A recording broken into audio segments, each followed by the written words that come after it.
Thank you, and thank you for a truly stimulating discussion. I really feel a bit of an interloper here because I'm probably the last surviving technologically illiterate Indian. But it's been, and this is really thanks to Tuan that I'm here, and I think all of us still are familiar with that tingle on the skin that you get when you see in real life someone whose face you've only seen on front pages of newspapers or the television screen. So it's immensely honored, sir, to meet you, Governor Dukakis.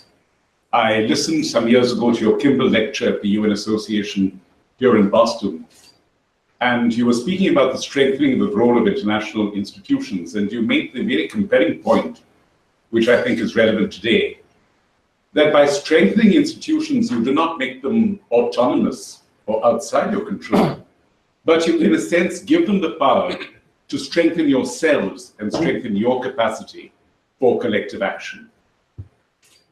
I also should pay a tribute to Miss Ripley, your third grade teacher, who urged you to run for president of class council and so led to the distinguished career in public service in the cause of the state, the nation, and the world. Thank you very much, sir.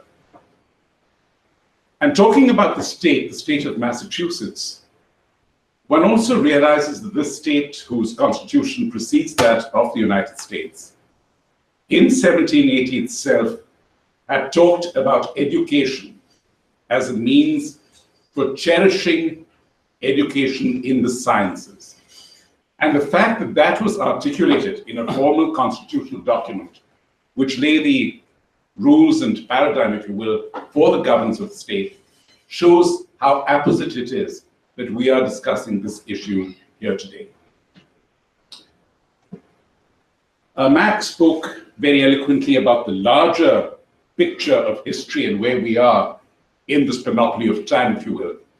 I sometimes feel it's useful to look at a particular day in the context of history and see what it has meant over the years. And if we take today, the 25th of April, in terms purely of human discovery, human achievement, human research. It was on this day in 1953 that Crick and Watson defined DNA through the structure of the double helix. It was on this day in 1954 that the first practical solar cell came to being. It was on this day in 1960 that the submarine Triton completed its circumnavigation of the oceans. It was on this day in 1961 that the patent for the first integrated circuit was awarded. It was on this day in 1983 that a spaceship transcended the limits of Pluto. And yet it was also on this day in 1981, 30 years before Fukushima, that 100 workers at Tsuruga, a nuclear power factory in Japan, suffered the consequences of radiation. And finally, moving it away from the field of sciences, but into the field of human discovery and achievement. It was on this day, the 25th of April, 1945, that the San Francisco Conference began, which was to define, create, and set the rules for the United Nations, and open up the possibilities that we see here today. And when Tuan this morning spoke about the relative smallness of the size of this room, it behooves us to remember that in 1945, we had but 50 delegates who worked in a space of 10 weeks to create the organization that we take for granted today. And what was the very first resolution that the new United Nations adopted, debated? It was a resolution put forward to the United Nations by the 5 permanent members of the Security Council, the United States, Britain, the Soviet Union, China, and France, and a 6th country, who I'm so glad to see represented here this morning, Canada. These 6 countries put forward what is now known as Resolution 1/1, the very first resolution of the United Nations. It is a resolution titled, "The Establishment of a Commission to Deal with the Problems Associated with the Discovery of Atomic Energy." And if you look at the text of the resolution and you transpose, if you will, some of the terms relating to atomic energy and nuclear energy to the subject we're discussing today, artificial intelligence, you will see just how possible it is for the United Nations to be the agent of the change that we seek, or if not change, at least the instrument to be able to encourage the benevolence and the benign aspects of what we've discussed, and yet the instrument to be able to limit those which are more lethal, more invasive, more dangerous. The Commission, according to Resolution 1.1/1, was created for extending between all nations the exchange of basic scientific information for peaceful ends. No argument there. B, for control of atomic energy to the extent necessary to ensure its use only for peaceful purposes. Substitute AI for AE. C, for the elimination from national armaments of atomic weapons and of all other major weapons adaptable to mass destruction. And this brings us to laws of the lethal autonomous weapon systems, which Dr. Savage spoke about. There we are, a perfect home for that category. And then for effective safeguards by way of inspection and other means to protect compliant states against the hazards of violations and evasions, something which has come through this morning and which Dr. Sibleswijk very eloquently described in the 7 layers of the proposal that had been put forward by the Boston Global Forum.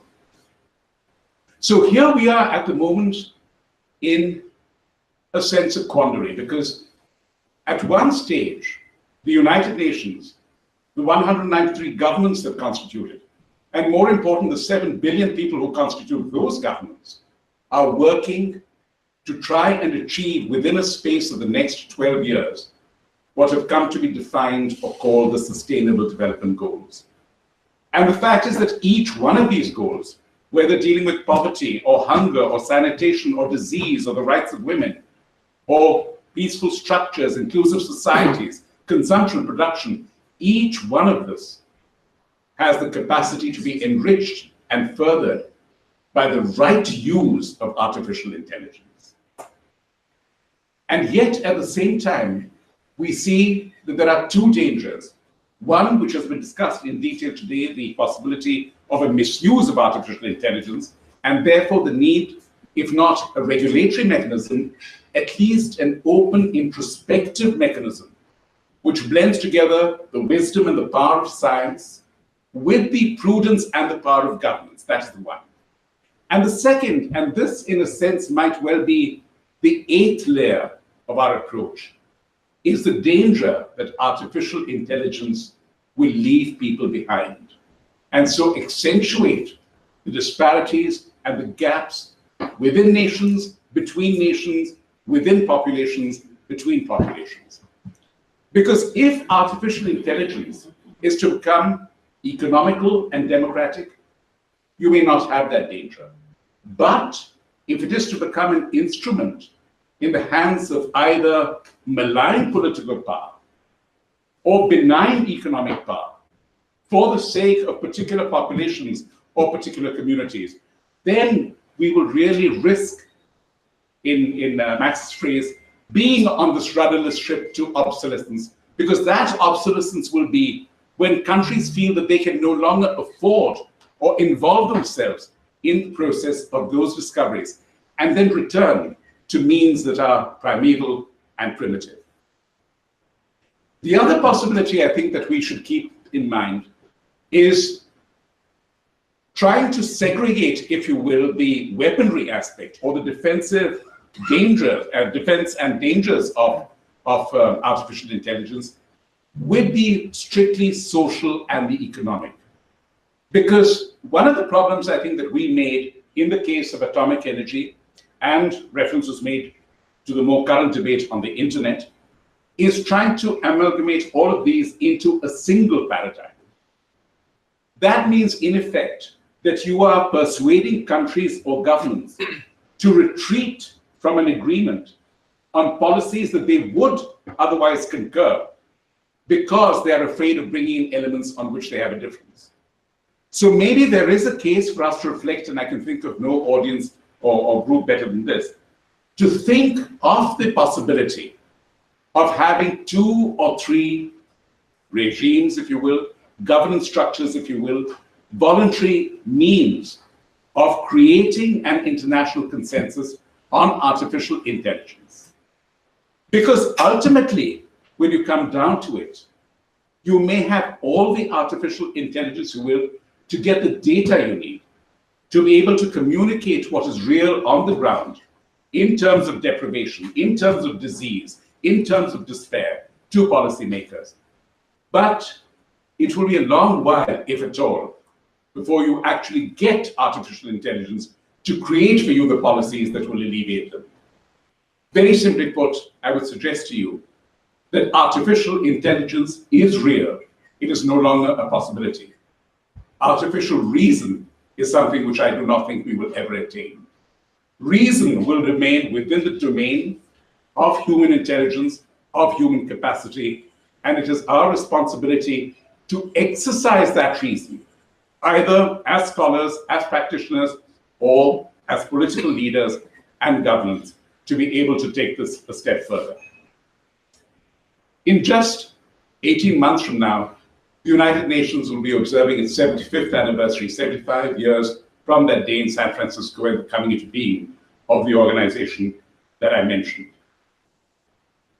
And I think back to a wonderful line from one of the oldest educational institutions in the world, which comes from Premier Allward's province, New Brunswick, the University of New Brunswick, which in its charter said it was created so that the sons whose time of life and former hopes showed the need for formal education. What a beautiful phrase, a time of life, the United Nations at 75. And what a chilling phrase, former hopes. Because if the hopes that we had in 1945, and the hopes which have by no means died down in 2018, if those hopes are to be thwarted because of a lack of education, then we will all be the poorer for it. And this is where, with all respect, I think the Boston Global Forum comes in. Because you have the opportunity not only to talk among the knowledgeable and extend the reach of your knowledge, but you have the ability to be able to use your knowledge to be able to inspire, persuade, and change the attitudes of governments. I would even, as you know, we at the United Nations are incredibly fond of acronyms. I would even suggest very respectfully that BGF, for the Boston Global Forum, could stand for Bring Governments Forward. Bring them forward. Show them your reason. Show them your logic. Show them both the potential that they can exercise in political leadership and show them the dangers to which they must remain alive if they are not to succumb to what we very narrowly saw in the case of atomic energy, what we continue to skirt around but might well see in outer space, what we have successfully, as was mentioned, done in the case of biological and chemical weapons. All these are possibilities. And the world of 2018 has shown that there is nothing which is beyond the willingness of nations to cooperate upon and to realize. But for that, they need a measure of intellectual direction and leadership, which only you can provide. And I look forward to your doing that. Thank you very much.